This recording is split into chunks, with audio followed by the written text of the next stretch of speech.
ఏపీలో ఎన్నికలు దగ్గర పడుతున్న తరుణంలో చిత్తూరు జిల్లాలో ఓటరు నాడి ఎలా ఉంది? 5 ఏళ్ల ప్రభుత్వ పాలనపై ఏమనుకుంటున్నారు? జగన్ ప్రభుత్వ హయాంలో అభివృద్ధి జరగలేదు అన్న ఆరోపణలపై ఏమంటున్నారు? పారిశ్రామిక, వ్యవసాయం, విద్య, ఉద్యోగ, ఉపాధి రంగాలకు జరిగిన నష్టాలపై ప్రజాస్పందన ఎలా ఉంది వంటి విషయాలను ఏపీ పబ్లిక్ పల్స్ కార్యక్రమంలో మా ప్రతినిధి మనోహర్ రెడ్డి అందిస్తారు.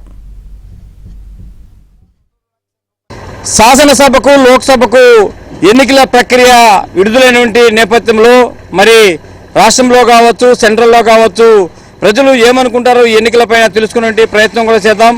మనము ఇక్కడ ఒక గ్రామంలో ఉన్నాము. గ్రామంలో కొంతమంది ఉన్నారు, వారితో మాట్లాడించే ప్రయత్నం చేద్దాం. వారి యొక్క ఒపీనియన్ గురించి చెప్పండి. ఈరోజు శాసనసభకు కావచ్చు, రాష్ట్రంలో అదేవిధంగా కేంద్రంలో లోక్సభ కావచ్చు, ఎన్నికల షెడ్యూల్ విడుదలైంది. పోలింగ్ కూడా 13వ తేదీ జరగబోతుంది. చంద్రబాబు ఏదైనా మంచి చేస్తుంటే అది ఆపే కార్యక్రమం చేస్తుంది ఈ వైసీపీ ప్రభుత్వము. అంతకంటే ఏం చేయలేదు, అది విషయము. కాబట్టి ఇప్పుడు అన్ని అభివృద్ధి కార్యక్రమాలన్నీ ఆగిపోయినాయి. కాబట్టి చదువుకున్న వాళ్ళం కూడా మేము కూడా వచ్చి వైసీపీ పాలన మీరు చూస్తే ఏమనిపిస్తుంది? అదేవిధంగా గతంలో ఆయన ఎన్నికలకు వచ్చినటువంటి పరిస్థితుల్లో ఆయన ఇచ్చినటువంటి హామీలు ఏమన్నా నెరవేర్చారా ఏంటి? ఎవరు? జగన్మోహన్ రెడ్డి వైసీపీ పాలన. ఆయన హామీలు ఇచ్చినాడు అంటే, ఇచ్చినట్టు ఏమైనా చేస్తున్నాడు అంటే మన డబ్బులు కొట్టేసి మనకే రిటర్న్ ఇస్తున్నాడు. నా ఇంటికి చంద్రబాబు ఇచ్చినాడు, కరగాలి బిల్లు వచ్చింది. మళ్ళా జగన్ వచ్చినాక మాకు బిల్లు ఆ ఇంట్లో ముట్లో చేసుకుని ముట్లోనే ఉండ. చంద్రబాబు ఉన్నప్పుడే వచ్చింది. ఆయన దిగేటప్పటికి ఒక బిల్లు వచ్చేసింది, ఇది కడగాలి బిల్లు. ఆయన దిగేసింది మళ్ళీ ఇవాళ ఎక్కేసా. ఇవాళ రామారావు కాలనీ అంటే ఎందుకు ఇదంట? రామారావు కాలనీ అయితే అంటే ఈ ప్రభుత్వంలో జగన్ ఇచ్చి కొత్త ఇంట్లో ఇస్తున్నాడు. చంద్రబాబు ఇచ్చిన ఇంట్లో అంతా నిలిపేసినాడు. మా ఇంట్లో, మా కాలనీలో 10 ఇంట్లో దాకా ఉన్నాయి. ఏ పని చేయలే. జగన్ కొత్త ఇంట్లో మాత్రం కొత్త కార్యక్రమం చేస్తున్నాడు. కాకపోతే ఏం చేయలే. అంటే ఇప్పుడు చంద్రబాబు పీరియడ్ లో ఇల్లు ఒకటి కూడా మీకు కట్టివలే? ఒక్కరు కూడా కట్టివలే. అన్ని అది పిల్లలు. చెప్పు, ఎట్లా ఉంది 5 ఏళ్ల పరిపాలన? వరస్ట్ గా ఉంది. తెలుగుదేశం రావాలా. మేమంతా చదువుకుని బెంగళూరు పోతున్న ఉద్యోగాలకి, మాకు ఇక్కడ భవిష్యత్తుకి ఏమీ ఉపయోగం లేదు. బెంగళూరు పోతున్న కర్ణాటకకి. బాబు రావాలి, మార్పు కావాలి. 5 ఏళ్ళు వరస్ట్. 5 ఏళ్ల పరిపాలన సెంట్రల్ లో కావచ్చు, స్టేట్ లో కావచ్చు, ఎట్లుంది? ఇప్పుడు 5 ఏళ్ళకి ఒకసారి వచ్చేటువంటి ఎలక్షన్ లో ఇప్పుడు ఎట్లా ఉండబోతుంది? ఒక మార్పు ఖచ్చితంగా ఉంటుంది. సెంట్రల్లో కానీ స్టేట్లో కానీ ఖచ్చితంగా మార్పు అనేది ప్రజలు ఎదురు చూస్తున్నారు. ఫోర్త్ కమింగ్ ఇయర్లో అది కంపల్సరీ జరుగుతుంది, అది ఏర్పడుతుంది. అంటే ఎందుకు మార్పు కోరుకుంటున్నారు? అన్ని విధాలుగా ఎక్స్పెన్సెస్ కావచ్చు, ఉద్యోగం పరంగా కావచ్చు, అన్ని విధాలుగా ప్రజలు చాలా వెక్స్ అయిపోయినారు. ఎందుకు వెక్స్ అయినారని? Due to cost of living, వస్తువుల ధరలు, అన్ని విధాలుగా వాళ్ళు చాలా కష్టపడుతున్నారు. కాబట్టి దీని గురించి ఎవరు ఏ ఒక్క పొలిటీషియన్ కానీ ఎవరు కానీ కేర్ చేయలే. So they came to know. అంటే ఇప్పుడు 5 ఏళ్ళకి ఒకసారి ఎలక్షన్ వస్తుంది. 5 ఏళ్ళు మనం వాళ్ళకి అధికారం ఇచ్చిన తర్వాత ఈ 5 ఏళ్ళు వాళ్ళు పరిపాలన చూస్తే మనకి ఏమి ఇస్తుంది? మార్పు ఖచ్చితంగా వస్తుంది సార్, మార్పు ఖచ్చితంగా వస్తుంది. ఈ 5 ఏళ్ళలో వైసీపీ పాలన తీరు ఎట్లుంది? దాని గురించి నో కమెంట్స్. 5 ఏళ్ళకి ఒకసారి ఎలక్షన్ వస్తున్నాయి కదా. ఇప్పుడు రాష్ట్రంలో కావచ్చు, సెంట్రల్ లో కావచ్చు, ఇప్పుడు ఎలక్షన్ జరగబోతుంది. ఈ 5 ఏళ్ళు పరిపాలన చూస్తే మీకు ఏమనిపిస్తుంది మా? ఏమనిపించలా. ఇప్పుడు చంద్రబాబు నాయుడు వస్తే బాగున్నాను. అది ఎందుకు వస్తే బాగుంటుంది? ఆయన అన్ని విధాలుగా హెల్ప్ చేస్తాడు. ఇట్లా చదువు కానీ, ఇట్లా డోకరాకు కానీ అన్ని విధాల్లో మాకు మంచిగా. అది ఇప్పుడు ఈ 5 ఏళ్ళ పాలన మీకు అభివృద్ధి అనేటువంటిది ఏమి జరిగిందా, జరగలేదా? ఏం జరగలా. డోకరా కూడా వడ్డీల మీద వడ్డీలు వేసి కట్టించుకుంటా ఉన్నారు. రుణమాఫీ అంటారు. రుణమాఫీలో కూడా ఇంట్రెస్ట్ పావుల వడ్డీలో పట్టుకొని మళ్ళీ లోన్ తీస్తే కూడా మళ్ళీ ఇంట్రెస్ట్ ఎక్కువ పడుతున్నారు. ఒక రోజు లేట్ అయితే కూడా ఎక్కువ ఇంట్రెస్ట్ వేస్తున్నారు బ్యాంకులో కూడా. ఇంకేం ఆడమని మిగిలిన 5 ఏళ్ళు వస్తే ఏమి చేయలేదంటారు? నరకమా అనిపిస్తా ఉన్నారు. మాకు ఎవరు ఏం చేయలేదు, మాటలు మాత్రం చెప్తున్నారు. అంటే అసలు మా ఊరికి రోడ్డే లేదు. మొరకం పెట్టి అవతల మాది ఉండేది. ట్రాక్ పక్కనే వస్తుంది, కాలుదారి. వచ్చినప్పుడు కొంచెం మట్టి పోయేసిపోతాడు, మళ్ళీ దాన్ని పట్టించుకుంటే వాళ్ళే ఉండరు. అది మా ఊరి కాడ జరుగుతా పరిస్థితి.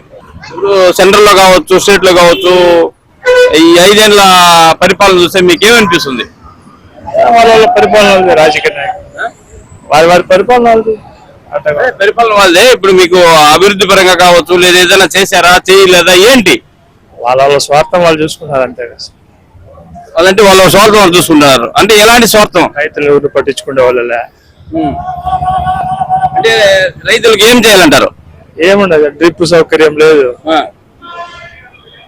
వ్యవసాయాలకు పనిముట్లకు సబ్సిడీలు ఏమి లేవు, అన్ని ఇబ్బందులుగా అంటే ఇంతకు ముందు ఉంది కదా డ్రిప్ పరికరాలు కావచ్చు, అప్పుడు పరిపాలనలో ఉన్నాయి. ఈ తడవ అన్ని మరి రైతు భరోసా ఇస్తున్నారు కదా, దాని రైతు భరోసా కూడా కొందరికి ఇస్తున్నారు, కొందరికి పాఠం 5 ఎకరాల భూమి ఎక్కువ ఉండగలరు. సెంట్రల్ లో మోడీ పరిపాలన ఎట్లుందంటారు? అవి పర్లేదు సార్, బాగానే చేస్తున్నారు. బ్యాడ్ అంటే అంతే, మత కక్షలు, మత కలహాలు, జిఎస్టీలు, ఎంతసేపు హిందూ ముస్లిం గొడవలు. ఏంది ఇది అసలు?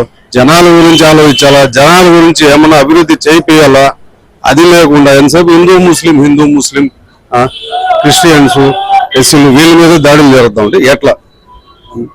ఇదివరకు న్యాయం ఇది, న్యాయం లేదు. జనాల గురించి ఏదైనా 10 రూపాయలు వాళ్ళని చేయాలా, వీళ్ళు చేయాలా, పేదవాళ్ళు ఏదైనా పైకి లేపాలా, ఈ టైప్ లో ఏదైనా చేయాలనుకోండి ఎంతసేపు హిందూ ముస్లింలు మందిరు మస్జిద్ ఇదే అనుకుని పోతా ఉంటే ఎట్లా?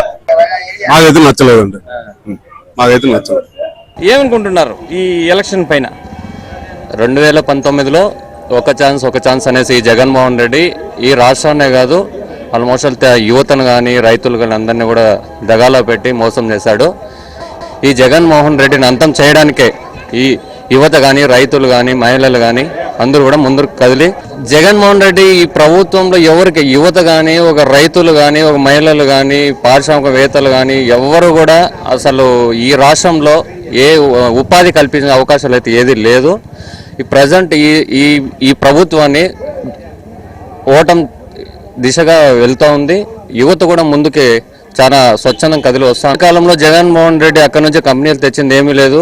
ఈయన సపోర్ట్ వల్లనే ఎవరైనా కానీ బీజేపీ నుంచి కూడా సెంట్రల్ మినిస్టర్లు కానీ ఒక మోడీ కానీ ఏమైనా చేయాలన్నా కూడా ఈయన సపోర్ట్ లేనిది ఏమీ చేయలేరు. అందుకనేసి ఈసారి ఖచ్చితంగా ఉమ్మడి అభ్యర్థులు అందరూ కూడా ముందుకు వెళ్తున్నారు. ఖచ్చితంగా ఈసారి ఉమ్మడి ప్రభుత్వం ఏర్పాటవుతుంది. ఈ పరిశ్రమలు కానీ యువత ఖచ్చితంగా కల్పిస్తారని మేము ఆశిస్తున్నాం. యువతకు ఈ 5 ఏళ్లలో వైసీపీ ప్రభుత్వం ఏవైనా చేసిందా? ఏమి మీరు ఎట్లా దాన్ని ట్రీట్ చేస్తున్నారు? నా యువతకు అంటే మాకు ముఖ్యంగా కావాల్సింది విద్య, వైద్యం. ఇంతవరకు మా ఊర్లో కాలేజ్ లేదు, కల్లూరులో కాలేజ్ లేదు. మేము ఎక్కడికైనా పోవాలంటే పీలర్ పోవాలా, లేదంటే తిరుపతికి పోవాలా కాలేజ్కి. మెయిన్ హాస్పిటల్ అన్న, హాస్పిటల్ లేదు. ఇక్కడ నుంచి తిరుపతికి పోవాలా, తిరుపతికి పోయినామంటే వాళ్ళు వేలూరు పోమంటారు. హాస్పిటల్లో లేవు, ఏమీ లేవు. చదువుకోవాలంటే మంచి కాలేజ్ కోసము పీలర్కో, తిరుపతికో, విజయవాడకో, బెంగళూరుకో పోవాల్సి వస్తుంది కానీ వేరే చోట ఆడికి పోవడం లేదు. దీనిపైన ఏమరా అంటే అందరిపైన కేసులు అన్న, ఒక్కరికి జాబులు రావు. అట్లా చేసేసినారు, ఏమీ చేయలేము ఈ ప్రభుత్వంలో. మీరు బయటికి పోలేరు, డబ్బులు సంపాదించుకో, చదువుకున్నా కూడా మీరు వేస్ట్, జాబులు కూడా మీకు రావు. అట్ట కేసులు పెట్టేసి, అక్రమ కేసులు అందరిపైన పెట్టేసి దగ్గర మా ఫ్రెండ్స్ మా పైన 22 మేము 30 మంది ఉంటే దగ్గర 22 మెంబర్స్ పైన కేసులు ఉన్నాయన్న. 40 మెంబర్స్ మేము ఉంటే 22 మెంబర్స్ పైన కేసులు ఉన్నాయి. మేము ఏం చేయాలా? చదువుకునే దానికి బయటికి పోయి చదువుకొని వస్తాం కష్టపడి. ఇప్పుడు జాబ్ చేయాలా, బయటికి వెళ్ళాలా, ఫారిన్కి వెళ్ళాలా, కువైట్కి వెళ్ళాలంటే అట్ట పోకుండా చేసినారన్న ఈ ప్రభుత్వంలో. మొత్తం అక్రమ కేసులు, మొత్తం రౌడీదో, మొత్తం ఇది ఏమైనా చేసినామరా అంటే స్టేషన్ పోవాలా. మొత్తం అన్ని 307లే అన్న, అన్ని 307లే. చిన్న కేసులు అన్ని 307లే పెట్టేది. పుంగనూరులో మా రొంపిచల్ల మండలం జరుగుతుండే పరిస్థితి ఇదే. 5 ఏళ్ళు ఒకసారి ఎలక్షన్ వస్తాయి. ఇప్పుడు ఎలక్షన్ వచ్చింది. ఈ 5 ఏళ్ళ పరిపాలన చూస్తే మీకేమనిపిస్తుంది? ఎవరు వచ్చిన వారికి ఇప్పుడు బాగా వస్తే ఈయన వస్తే ఏమైతే చూస్తాం, అంతవరకే జరుగుతాం. ఈయన వస్తే అంటే ఎవరు వస్తే? ఈయన చంద్రబాబు నాయుడు ఈసారి ఖచ్చితంగా వస్తారు. చంద్రబాబు నాయుడు అని చెప్పేది మనము, ఏది వస్తుందో ఏదో రాదు. మొత్తానికి ఏదైతే ప్రజల నుంచి ఎలక్షన్ సంబంధించి అభిప్రాయంగా చూసినట్లయితే మనకు మొత్తానికి ప్రజల నుంచి అయితే కొంతమంది పాజిటివ్ గా రెస్పాండ్ అవుతున్నారు, మరి కొంతమంది నెగిటివ్ గా రెస్పాండ్ అవుతున్నటువంటి పరిస్థితులు అయితే కనిపిస్తున్నాయి. మొత్తం మీద తీసుకున్నట్లయితే ఖచ్చితంగా జగన్ పరిపాలన పైన వ్యతిరేకత అనేది స్పష్టంగా ఉన్నట్లు మనకు ప్రజా అభిప్రాయం బట్టి చూస్తే అర్థమవుతుంది. వీడియో జర్నలిస్ట్ మహేష్ కలిసి మనోహర్ రెడ్డి, ఆంధ్రజ్యోతి, చిత్తూరు నుంచి.